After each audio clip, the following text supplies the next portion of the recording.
दोस्तों, क्या आपने सोचा है कि चलती ट्रेन से मोबाइल गिर जाए तो क्या करें? और ये सोचा है कि एटीएम में एसी क्यों लगा होता है? और ये सोचा है कि चिड़िया को करंट क्यों नहीं लगता?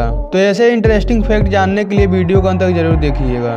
और अभी तक चैनल को सब्सक्राइब नहीं किए हैं तो चैनल को सब्सक्राइब करके बेल आइकन को भी दबा देना। फैक्ट नंबर 1, अगर मोबाइल चलती ट्रेन से सुनसान जगह पर गिरा है तो उसका मिलना 90% तय होता है। आपको बस इतना करना है कि मोबाइल गिरते ही नीचे मोबाइल की ओर देखने की बजाय सामने के इलेक्ट्रिक पोल पर या नीचे ट्रैक के साइड के पोल पर पड़ा हुआ नंबर देखना है। रेलवे हेल्पलाइन नंबर 182 पर आपको कॉल करना है और उन्हें बताएं कि आपका मोबाइल किन स्टेशन के बीच और कितने नंबर इलेक्ट्रिक पोल के पास गिरा है। वो आकर आपका मोबाइल ढूंढ लेंगे।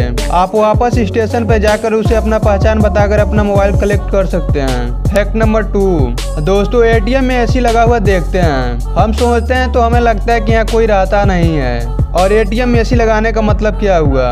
क्योंकि दोस्तों कोई भी एटीएम में पैसा निकालने के लिए आता है तो वो अपना काम होने के बाद वहां से चला जाता है। तो फिर एटीएम में एसी लगाने का मतलब क्या हुआ?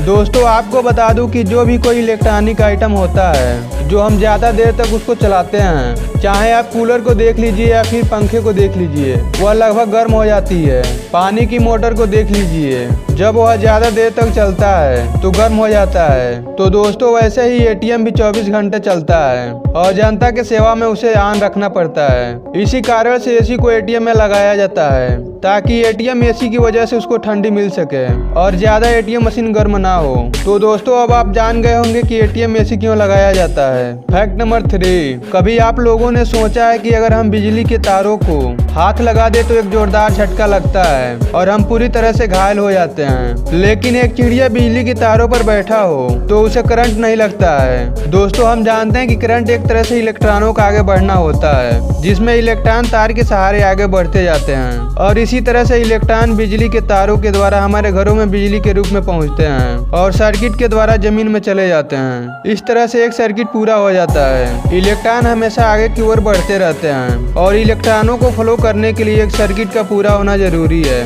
और अगर सर्किट पूरा नहीं होता तो करंट नहीं लगता।